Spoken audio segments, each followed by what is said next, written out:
Goeien en welkom bij het Politbureau, het wekelijkse politieke programma van Omroep Friesland. En uw gast is Joen Lutz Jacobi. Ze is van de Partij van de Arbeid in Ljouwert, de partij die de grootste bleu in de stad. De landelijke media winnen er wist van. Het Lutz-effect had ervoor zorgen dat de PvdA verleden weken een wederopstanding belibben. Maar is dat wel zo? En wat is dan dat Lutz-effect? En dan is nog de vraag hoe het Ljouwert de komende 4 jaar hier verder wil.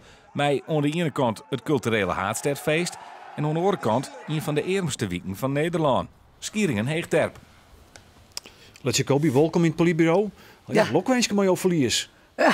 Want samen wat is eigenlijk? Ja, het is een wonderlijke situatie natuurlijk van we hier in Tolf zitten en nou nog over.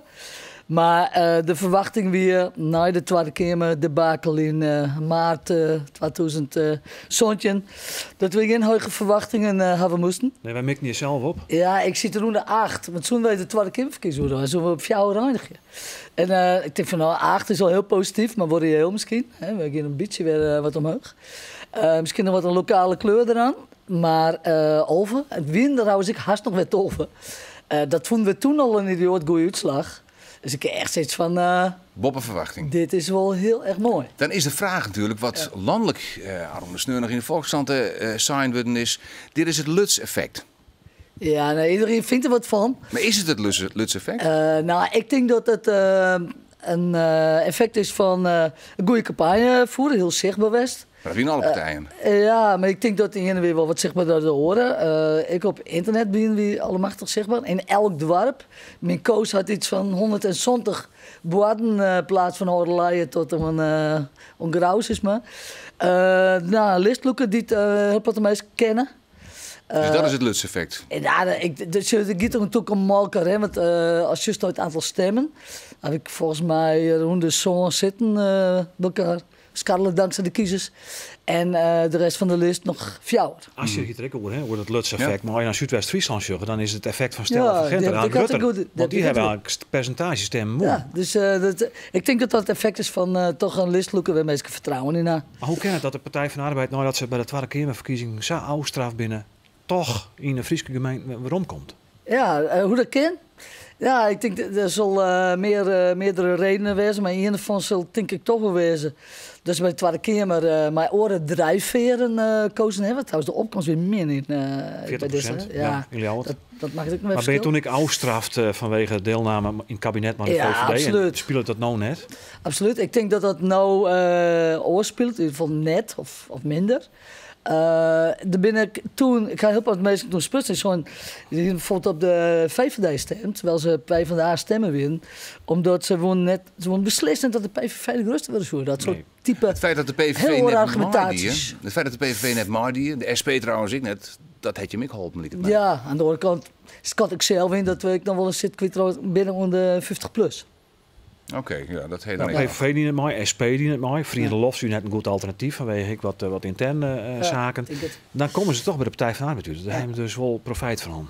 Ja, ik denk daar hebben we heel erg verknokt. Ik had trouwens zelf verwachten dat GroenLinks nog iets meer stemmen op Hellies hoor. Dat zou waarschijnlijk dan wel ten koste van ons gaan. Ja. Is het belangrijk dat Ljouwert in die zin links, reeds, bleun is? Ja, ik denk dat het heel belangrijk is, als het naar de stemmen zit, van wat voor uitslag is dit nou, dan kan je zeggen dat de coalitie die er zit, hè, van Paul GroenLinks, CDA en de PvdA, dat die een voldoende kregen had. Voor de continuïteit van de stad is het goed. Maar ik denk dat er iedereen beseft, maar ik weet niet of dat nou echt uit de verkiezingsuitslag komen moet. Iedereen beseft wel dat er nog een groot probleem loopt bij sociaal domein.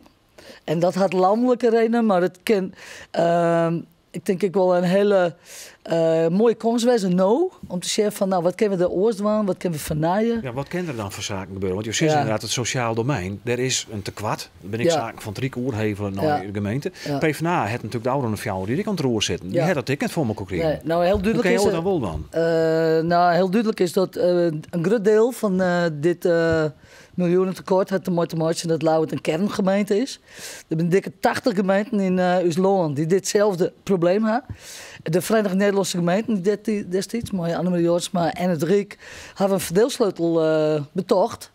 die heel min uitpakt. Er zit ongeveer 300 miljoen te kwart op bij deze 80 gemeenten. Nou, daar moet iets aan gebeuren. Louter deel had 4 miljoen oerhouden en wij 12 miljoen te kwart. Want jou willen opkomen van de zwakkeren. Ja, nou dat is maar een stukje van het verhaal. Want dus wij hopen echt dat er bij dus maar het geheer en ik bij de Verenigde Nederlandse Gemeente voor dit type een oplossing komt. Dan ben we er heus nog niet. Hè? Maar dit is denk ik wel heel belangrijk dat er wat een eerlijker verdeling komt. Dus minder bezuiniging, is dat eigenlijk een beetje dus nee, minder te kwart? Oorverdeling krijg je minder te kwart van. Ik denk dat een voorbeeld. Hoe kan je dat oors verdelen? Nou, ik kan de oors verdelen. Dat is zoals van dat voor de jeugdzorg, wat een heel goed kwart op zit, betalen wij een groot pad als kerngemeente voor de jeugdzorg van BM bijvoorbeeld uit Dantemediel. Terwijl Dantemediel zelf een dik geld oor houdt. Daar zit een verschil in. Dus dat zou enige miljoen voor Lau het minder budgetten. Of minder probleem. Als we het verdeelsleutel wat oors aanpakken. Dit is denk ik een heel belangrijke reden om de contracten met de andere gemeenten hier te lezen. Het is van, kan net zo wezen dat 1 miljoen euro hadden wij dik te kwart. Nee. Dus we maar gaan zelf het is ook technisch, daar maak je natuurlijk ook over. En daarnaast denk ik, even een heel andere gemeente daar, is het heel wichtig dat wij zeggen naar de wijze van werken, is die wel doelmatig. Wat efficiënter eigenlijk, hè? Ja, maar misschien ook wel oors. Als bijvoorbeeld, neem wat een... ja, de vraag bloot hoe je dat dwan wordt. Ik ben een prot in die weekend geweest. Er werden toch een heel wat weken zeggen van, ja, je zit een sociaal team. Hele goede meisjes. Maar ik maak er geen gebruik van. Als het is, want ja, ik heb daar ook geen vertrouwen in, zulke dingen. Dus dan moest ik zeggen van, hoe die werk beter kan. Oors. Ik wil nog even naar de formatie. We hebben nu een college van Partij van de Arbeid, CDA en Paul GroenLinks. Die twee doorgaan ze weer mij in een college. Wat dat dan jou luidt? Ja, nou, ik ben in ieder geval ervoor dat wij... we hebben eerst een soort van rietsgekomst. Letter op een joen. En ik ben ervoor dat wij wel even breed verkennen. Ja, dus er maakt een partij bij eigenlijk? Is dat een beetje... Nou ja, je zit er met Joodse collega's zit op wij streven 21 zetten van Johan Trieder. Je hebt een meerderheid. Dus je kent zonder. Het is een voldoende, maar het zou heel verstandig wezen dat je nou ook even de tijd neemt om te zeggen van, zou er nog een breder draagvlak mogelijk wezen? Oké, bijvoorbeeld naar D66, partij die het voor jou de lien afvoelt. Wil je die erbij hebben? Ja, lid dat eerst even verkennen. Ja, VVD, daar heb je geen belang bij, denk ik. Lid dat eerst even verkennen. Net zo voor Denk je vaak aan uit dan? Mijn focus gaat er nou uit dat de partijen die in die verkenningsronde de beste ideeën inbrengen en de meeste waar we vertrouwen in hebben, daar zal je maar verder praten. Waar wordt de informateur?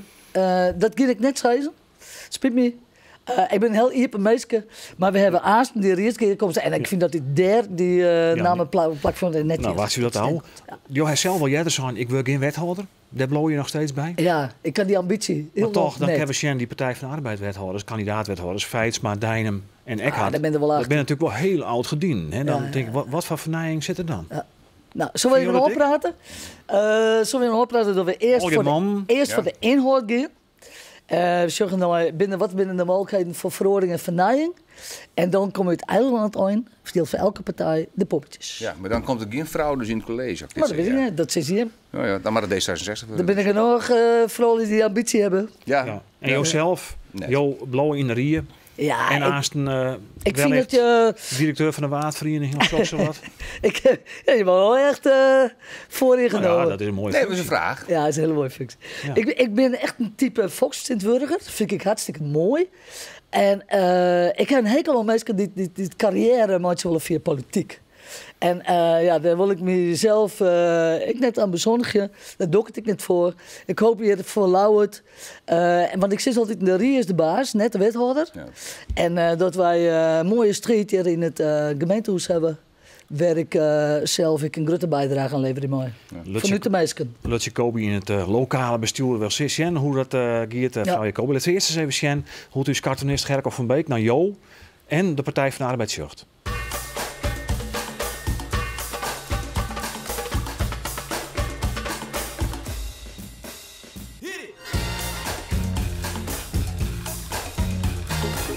Ja. En de noviteit van mevrouw Jacobi wie dat het eerste cartoon maar kleur hier in het Politbureau. Het is tafel dat het reëerd is, hè? Ja, tafel. Wat een innovatie. Ja. Dank voor je komst naar de studio. En naar het Politbureau daar we wollen vanzelf dat je ooit beschikbaar blijven voor de komende tijd, hè, want er zal een soort gebeuren. Tuurlijk. Oké. Van jij dit. Dank u wel. Dank u wel. Ons is de aflevering van het Politbureau. Dit programma ieder Nijweke, maandag, een kwartier van zo'n weer. Graag tot dan en nog een mooie.